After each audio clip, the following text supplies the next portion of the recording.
one space only. I need to experience God in many ways. Doesn't matter if it's another language. Doesn't matter if it's in another um, um, doctrine or race.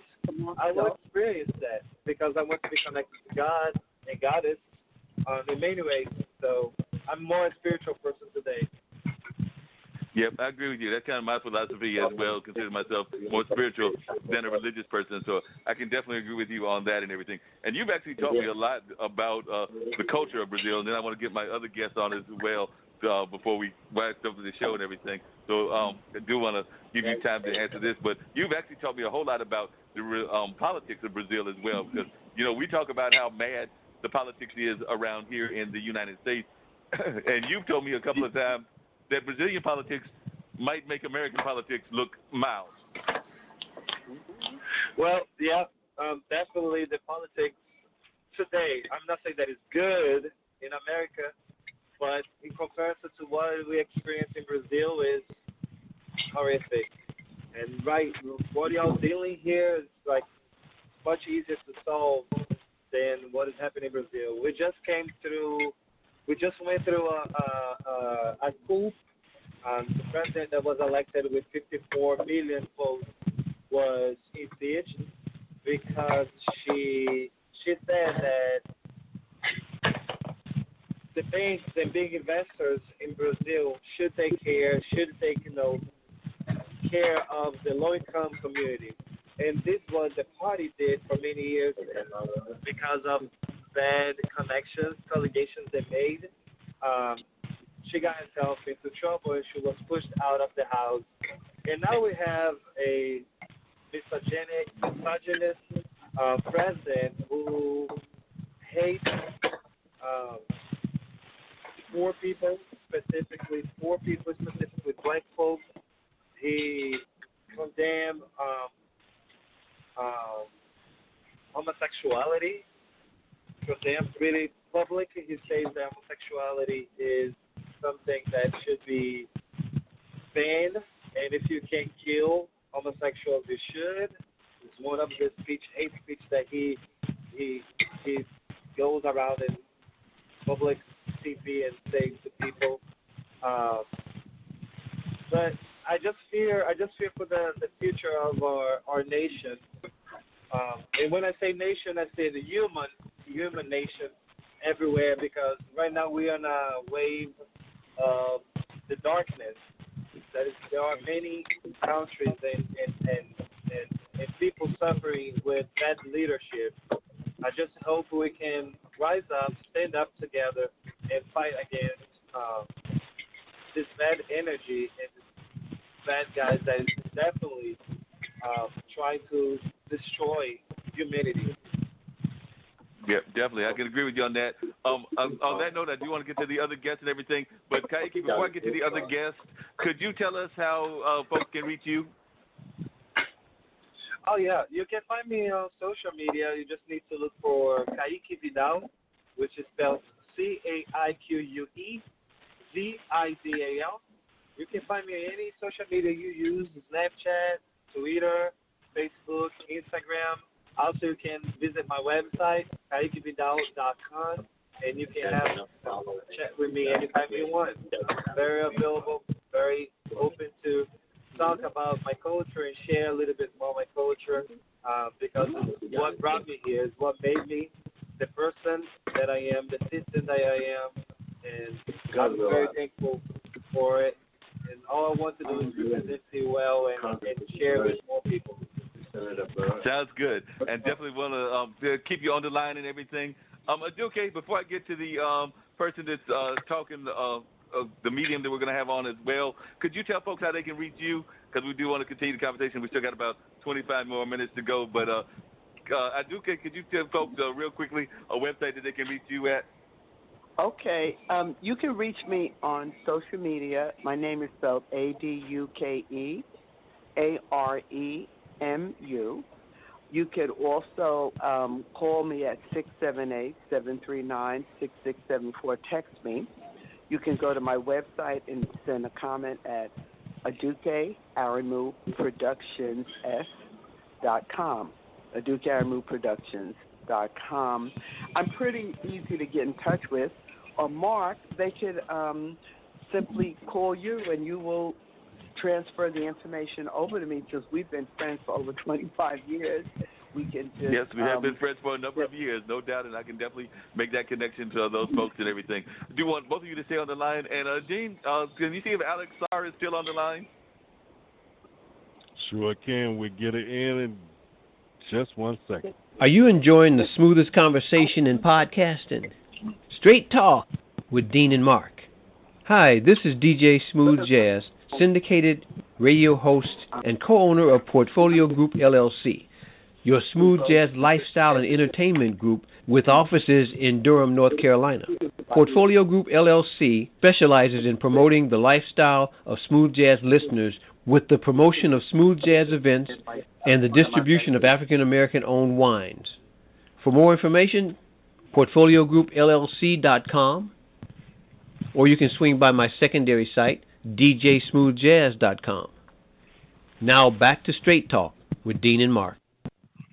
And we're back. Alex Sarr, welcome to Straight Talk with Dean and Mark. You are now on the line. Hi, thank you so much for having me on this evening. I appreciate having you on, Alex. You heard different people talking. We've been talking about the arts. You heard Caique talking about the spiritual kind of connection that he has with his music out of Brazil and how he considers himself spiritual. And definitely Aduke has talked a little bit about her history and definitely being in tune with her own spirituality and things of that nature. And you are actually a psychic and a medium. So for those that don't know what is a psychic and a medium, how would you define what is a psychic and a medium? Yes, so a psychic is actually someone who they perceive energy, and that could be past, current, and future information. And not only that, psychics are actually able to read auras. And a medium is someone who actually receives energy from your loved ones in spirit.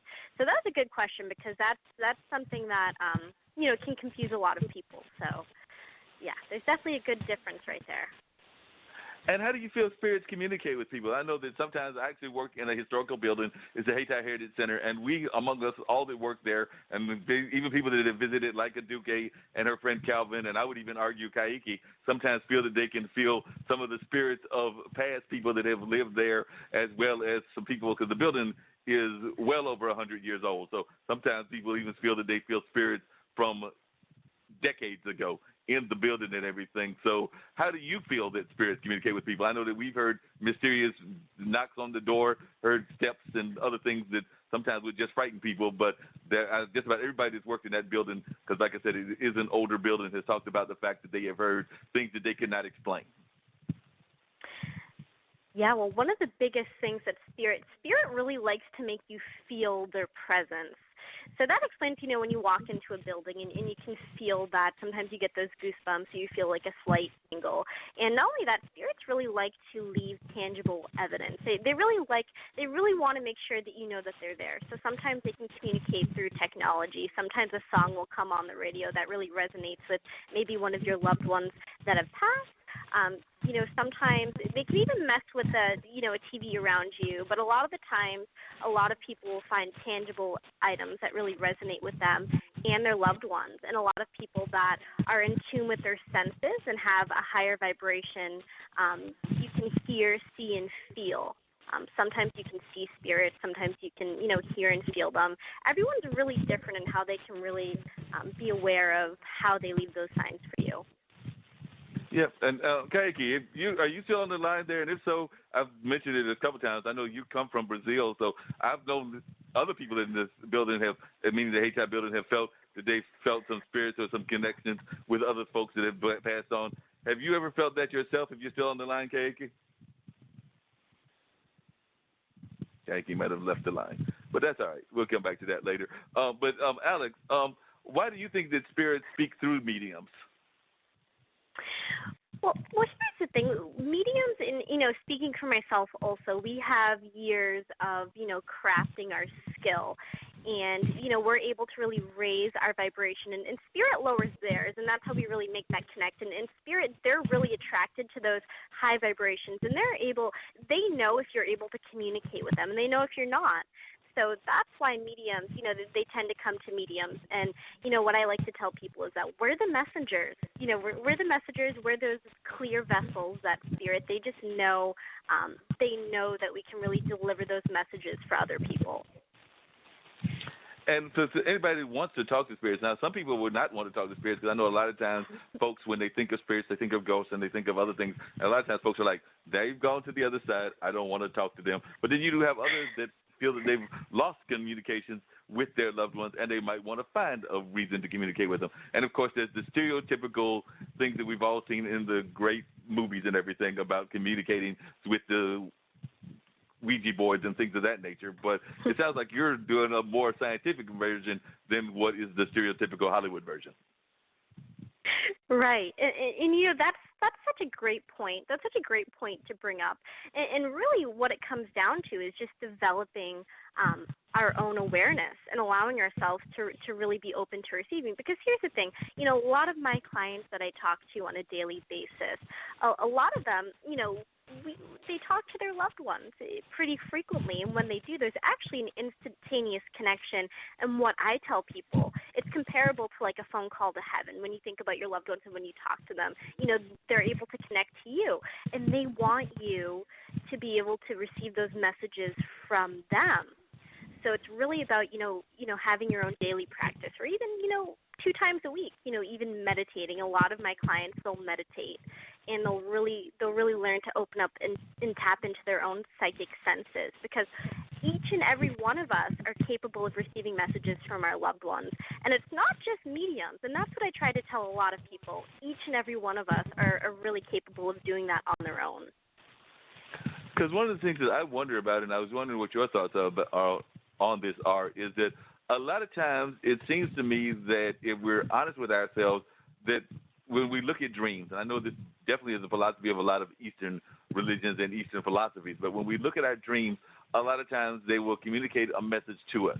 Now, sometimes some people think that those dreams are being communicated by folks that have passed on, whether that's folks that they want to call ancestors or whether that's folks that they want to call, just ghosts or whatever, but definitely people that have gone past on from this life to the next plane and everything. A lot of times it feels like they might be communicating through our dreams and everything. Is that something that you believe is happening? Because I know I have had a couple of good friends that definitely practice more what would be considered Eastern kind of religions, whether that's Yoruba, whether that's Native American, whether that's whatever. And that's kind of their philosophy, is that a lot of times they are being communicated with by the dreams that they're having. And maybe it might not be a direct tap on the shoulder, but it might be a message that they're getting. But I've also had people tell me that they feel that they're getting messages from nature, that sometimes the ancestors may be communicating to them through things that are happening in nature. It may be something as simple as observing what the birds are doing and